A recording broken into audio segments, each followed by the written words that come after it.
Hello दोस्तों, नमस्ते, सत श्री अकाल, सलाम वालेकुम। आज फिर से मैं आपका मेरे चैनल पे बहुत बहुत स्वागत करती हूँ एंड आई होप आप सभी अपने घर पे अच्छे से होंगे, खुश होंगे, हेल्दी होंगे।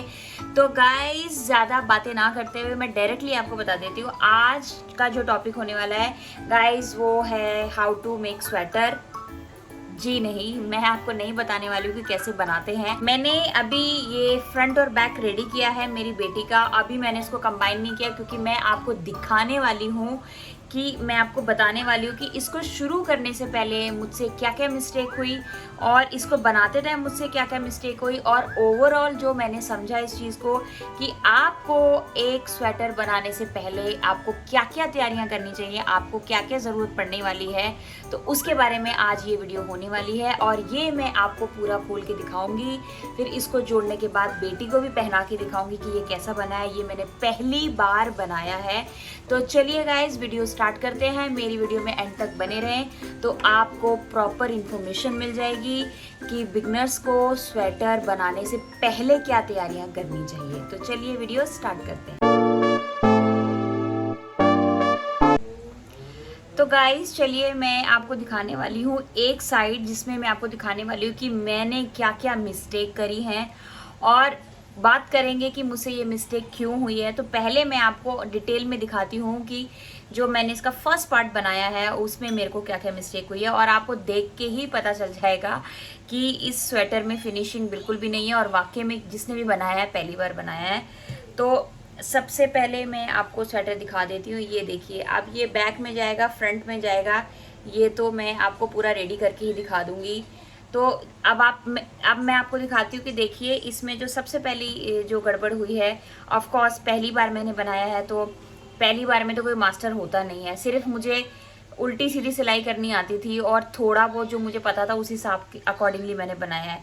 तो ये देख लीजिए गाइज, ये बॉर्डर है, बॉर्डर में फिनिशिंग नहीं है, बिल्कुल भी फिनिशिंग नहीं है और पहली गलती इसमें ये हुई है। उसके बाद मैं आपको दिखाती हूँ नंबर 2, फंदे जब गिर जाते हैं, फंदे कैसे उठाते हैं। तो देखिए मैंने बहुत ऐसे ही उठाने की कोशिश करी थी, फंदा उठा तो लिया मैंने, लेकिन आप देख सकते हैं कि ये इसमें एक होल है, प्रॉपर होल है इसके अंदर, तो वो दूर से ही दिख रहा है। नंबर 2 मिस्टेक इसमें। नंबर 3 मिस्टेक आप देख सकते हैं, जब मैंने इसका शोल्डर कटिंग करी थी, मैं आपको दिखाती हूँ। इसका शोल्डर में ये देखिए, ये प्रॉपर होना चाहिए था यहाँ तक ये प्रॉपर होना चाहिए था, लेकिन फिर भी देखिए इसमें फिर से यहाँ पर भी मिस्टेक है। तो मतलब एक छोटा सा शोल्डर इधर आ गया और एक शोल्डर कटिंग यहाँ पे हो गई। तो ये तीसरे नंबर की मिस्टेक थी जो मुझसे हुई। आप गला देख सकते हैं, गले में भी कोई फिनिशिंग नहीं है, गला भी इतना साफ नहीं है, इतना क्लियर गला नहीं है इसका। तो ये है इसकी गलती नंबर 4।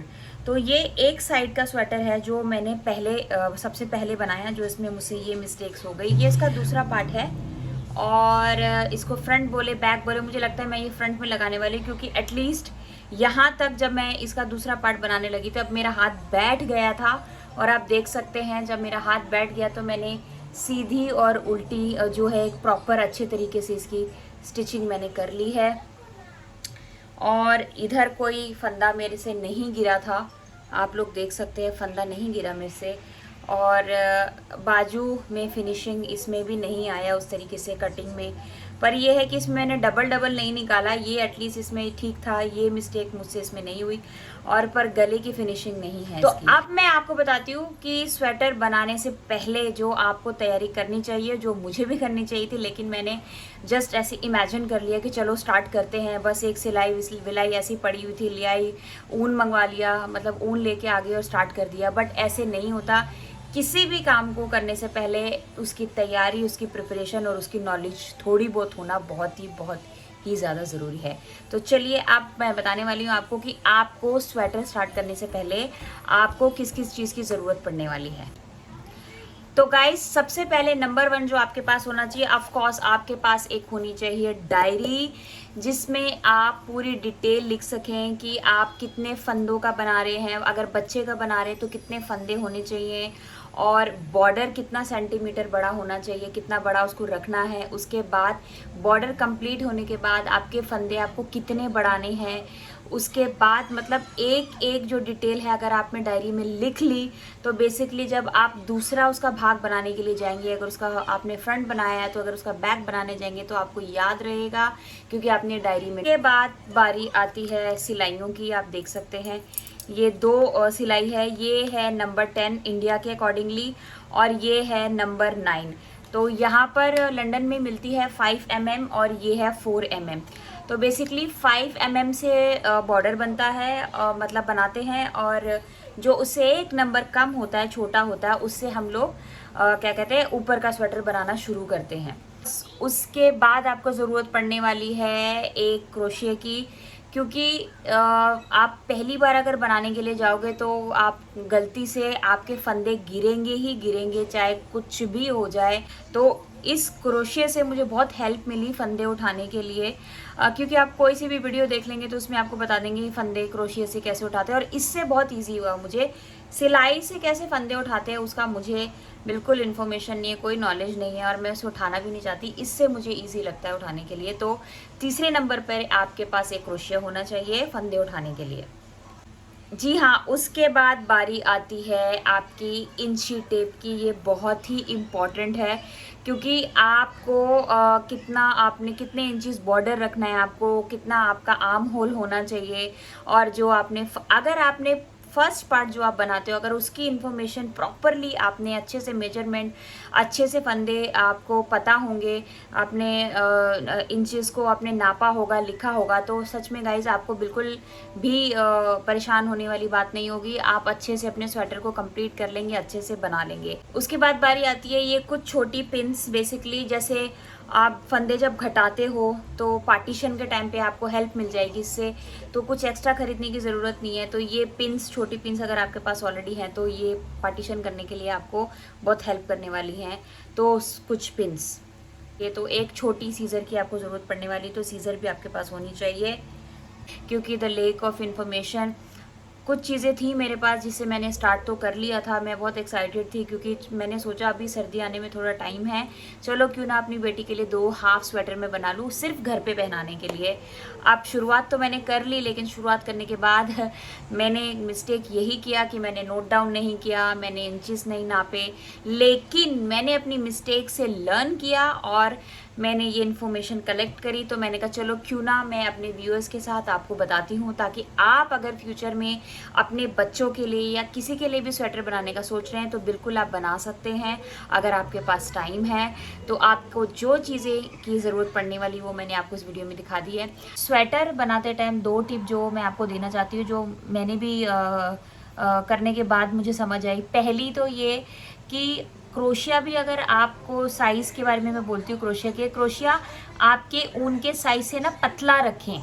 अगर वो पतला रहेगा तो इजीली ऊन को पकड़ लेगा और इजीली फंदे भी उठा देगा, और बाद में स्वेटर ज्वाइन करने में भी आपको इजी होगी अगर आप क्रोशिया से स्वेटर को ज्वाइन करेंगे। पहली टिप। और दूसरी टिप गाइज मैं आपको देना चाहती हूँ कि मुझे ऐसा लगता है कि फंदे बढ़ाने की ज़रूरत नहीं है, क्योंकि अगर आप 10 नंबर से बॉर्डर बनाते हैं और 9 नंबर से आप ऊपर का बढ़ाते हैं तो वो ऑलरेडी बढ़ जाता है, ऑलरेडी स्वेटर खिंच जाता है। और एक बहुत बड़ा फ़ायदा है हाथ का स्वेटर बनाने में कि हाथ के स्वेटर में जो गर्मी है ना वो मार्केट के स्वेटर में आपको नहीं मिलेगी। तो गाइस बेसिकली क्रोशिया ना मेरा थोड़ा मोटा है, उनके आसपास ऊन से ज़्यादा मोटा है, तो मुझे इससे कंबाइन करने मतलब जोड़ने में स्वेटर को दिक्कत हो रही है। तो अब मैंने ये सुई ले ली है और इससे जल्दी भी हो रहा है और बहुत ज़्यादा इजी भी है। तो बेसिकली वही मैंने इसीलिए आपको टिप दी है कि आप प्लीज़ क्रोशिया को भी अपने स्वेटर से मोटा मत रखना। स्वेटर की आप देख सकते हैं मेरा स्वेटर पतला है लेकिन मेरा क्रोशिया देखिए आप कितना मोटा है, तो ये गड़बड़ आप मत करना। तो गाइज फाइनली मेरा स्वेटर रेडी हो गया है, अभी मेरे सामने है। आपको उसको सीधा करके दिखाती हूँ उसका लुक कैसा है, और आप प्लीज़ जेन्युइनली मुझे बताना, क्योंकि मुझे तो पता है कि वो इतना अच्छे से है। इसका फाइनल लुक, और ये बड़ा बन गया है अकॉर्डिंग टू माय डॉटर। अब आप देख सकते हैं कि यहाँ पे ज़्यादा ये बड़ा लग रहा है, यहाँ पे ये छोटा लग रहा है, और ये आप देख सकते हैं क्योंकि उस टाइम मैंने आपको बताया था इसकी कटिंग डबल हो गई थी, तो इस वजह से ऐसे हुआ, अदरवाइज़ ये पूरा ऐसे होना चाहिए था। घर में पहनाने के लिए मैं आपको बोलूं इतना बुरा नहीं है घर में पहनाने के लिए। और ऑफ कोर्स पहली बार में कोई मास्टर और ब्लास्टर तो नहीं होता। तो दिस इज द स्वेटर। तो चलिए बेटी को पहना के दिखाती हूँ। कुकू कम है, कम कम। हाँ ओके, स्टैंड हियर। अब आप लोग देख सकते हैं कि ये बहुत बड़ा है इसको।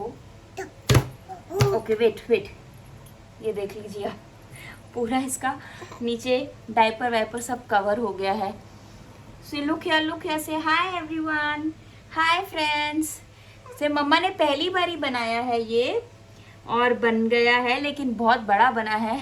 तो गाइज आई होप आपको मेरी ये वीडियो पसंद आई होगी, अच्छी लगी होगी। अगर आपको लगता है कि आपको राइट इन्फॉर्मेशन मिली है तो please do like and subscribe my channel. Till then say bye bye, bye bye, bye bye everyone.